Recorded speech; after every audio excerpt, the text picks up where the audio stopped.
Hey everyone, it's Friday, well, lunchish, and I'm not working today. I took the day off and have a long weekend, and I thought I'll try vlogging again.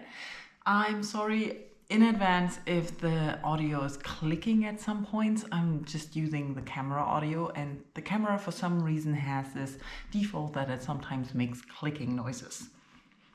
Can't be fixed. I googled. I couldn't find anything. Just so you know. And let's start the weekend vlog by talking about what books I finished this week, because I finished this morning reading The Diary of a Void. It was a rather surprise read. I basically saw the cover and the title on Twitter and decided that is something I would like. I had no idea what I was going to read. I didn't know what it was about. And it was very surprising to read an imaginary pregnancy diary, or a pregnancy diary of a woman who wasn't actually pregnant, but she was fed up with everybody expecting her to clean up the dirty cups after meetings. So she said she's pregnant and has morning sickness. And then she just stuck with the lie. And it was very enjoyable.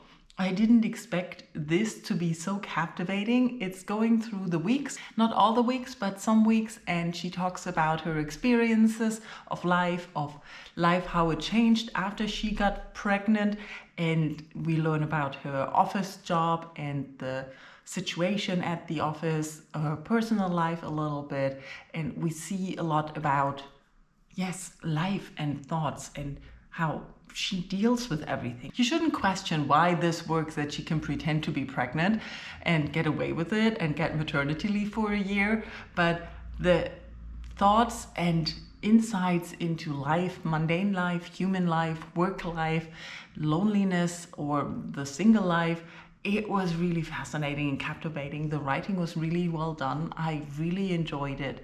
I highly recommend it to anyone who likes to read about characters, not really plot-driven books, but characters and work life and general life. That was one book I finished this morning. The other book I finished this week was listening to Dracula, and it was performed by a full cast. So every different character was voiced by a different person.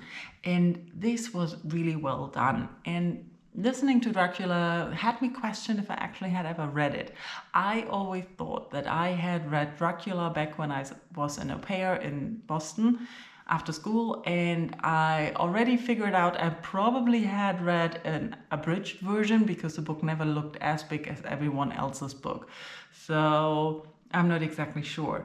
And listening to the book now, I discovered that a lot of it I don't remember. I remember the beginning and the parts that happen in Dracula's castle and the travel back and the early parts in London, but all the chase and trying to run after him and all of that, let's say the second part of the book, I have no recollection of.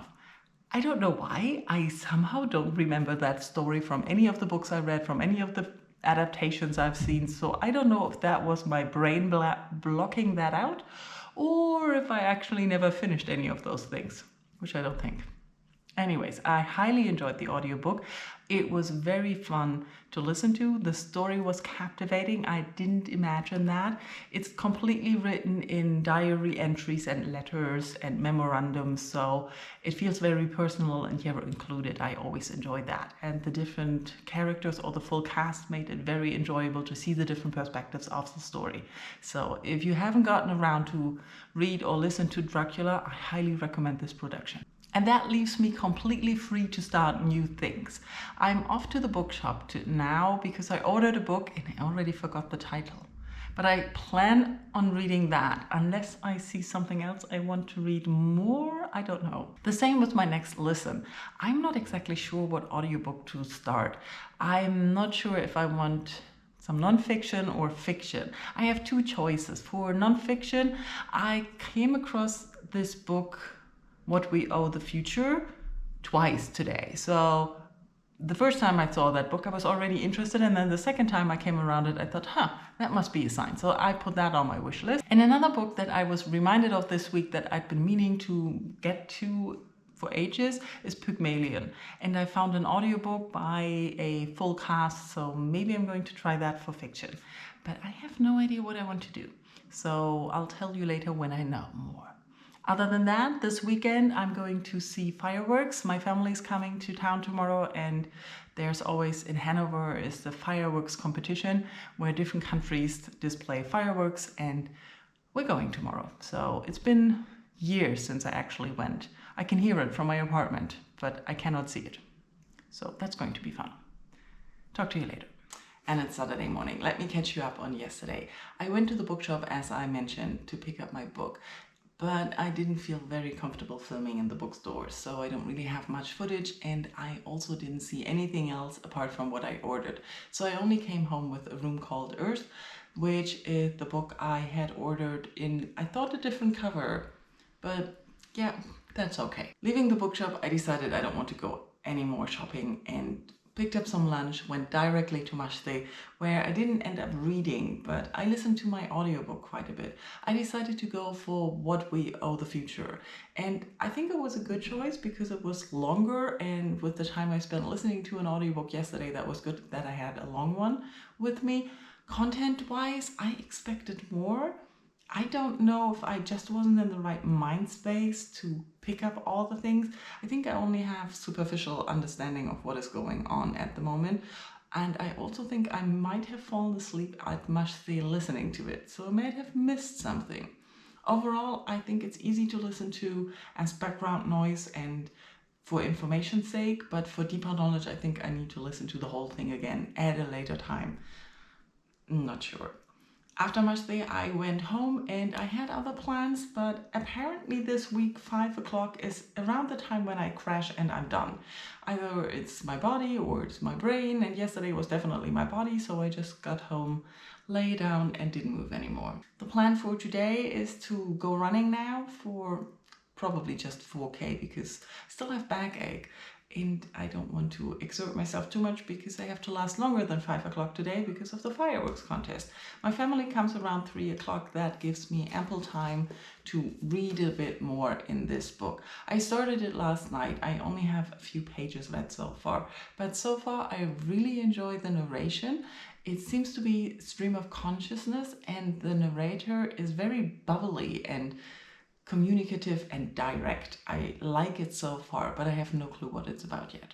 So looking forward to reading more on this. I'll talk to you later. Quick reading update before I have to go. I read the first 50 pages in A Room Called Earth, and I'm in love with the writing. We're completely in the mind of the narrator. The chapters are often just a few pages long, and we're stream of consciousness, completely jumping from one thought to the next.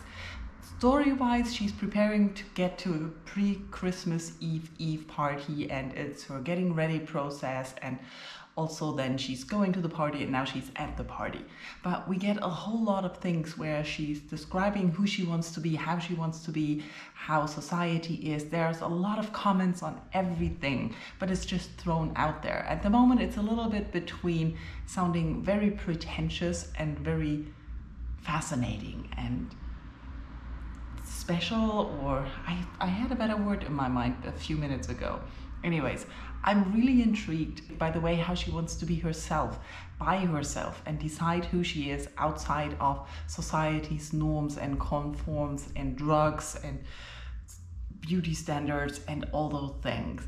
And I don't know what the story will be and if there will be more plot or if it's just her thinking process of how life is and how she wants to experience life, but definitely very quotable. I want to underline everything if I underline in books, and yeah.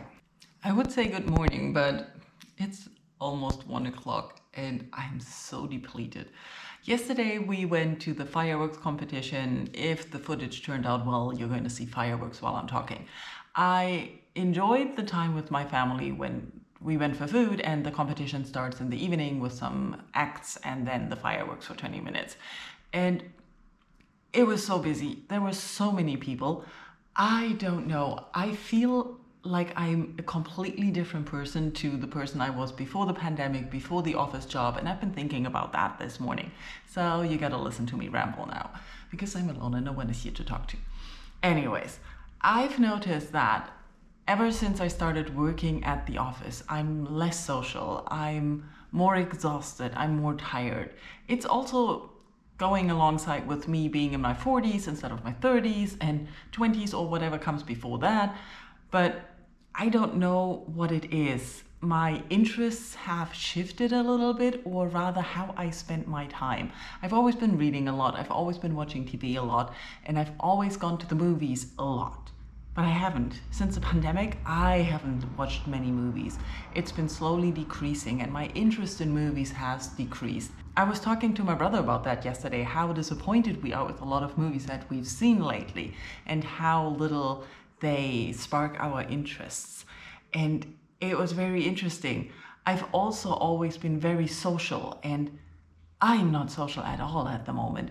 Hanging around at this fireworks festival. It was in the Herrenhäuser Gardens and it was packed. There were so many people. It's outside, so it wasn't as scary as inside and packed with people. But I got home so exhausted, and I woke up this morning, my whole body ached. I didn't have any energy. It took me forever to wake up and get out of bed. And now I've been up for quite a few hours. I've had breakfast, I've had coffee, and still my whole body is aching. There's no strength or energy in it. And I just don't know where that comes from. I know I've been overworked and I need more rest. But honestly, it's not like I've never worked hard, and I don't know what's wrong. And I don't know if it's something's wrong or I'm just getting older and changing my preferences, because all I want to do is not move, not see anyone, not talk to anyone, and just lie down and not do anything.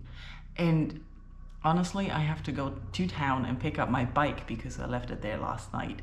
And I want to continue reading. I haven't really read any more in A Room Called Earth, even though I love the writing and I'm so curious to see where the story goes. But I couldn't focus, and so I put the book aside this morning and just got up. And I don't know. Let me know if you're experiencing feelings of being not who you were before the pandemic, because I think part of it is the pandemic, that we did things differently, or at least I did. The things I did before, I haven't really picked up again now that the pandemic is not over, but we're all moving about a little bit more again and not in lockdown all the time, and things are open again and available. But for me, it feels that ever since I started working at the office, my days or the times I had for things shifted, and I see less people or friends that I used to have and see a lot. I also lost a lot of friends during that time and the pandemic, because we lost touch, life changed, whatever. And I'm not sure if it's spiked by the job, by the pandemic, or if it's just getting older and interests changing. It's very confusing. What I have planned now is to pick up my bike, and it's nice outside, not very hot, so I might go somewhere to read and hope that I'll be able to focus and read a little bit more before I come back. I'll tell you later how much I read and what I've done. And all of a sudden it's Tuesday morning, but I didn't want to finish the vlog without telling you my final thoughts on A Room Called Earth. I finished it this morning and I really enjoyed it. I can see that this book is not going to be for everyone, as it's mostly in the mind of this woman living and experiencing this one evening. Like I said, she prepared for a party, then she went to the party, and then she went back home. And it's all about her experience life, her wanting to be herself, how she observes people, what she thinks, and how she's overwhelmed and not overwhelmed, and everything. We're all in her mind, and I enjoyed it so immensely. I must admit, flying through the book was hugely helped by a lot of conversation later on in the story, so there's a lot of spaced out text. Like I said, the book might not be for everyone because there's not a lot happening, but there's a lot that's going on in her mind, in her thoughts, just being herself. I enjoyed it so much. I'm not being eloquent as usual. And that's where I'm going to end the vlog, because I have to go to work now, and I'll see when I edit this. Let me know in the comments if you've heard of the books I talked about, if you've read any of them, if you liked them, if you're interested now, or whatever you did on the weekend. Thank you for watching. Bye bye.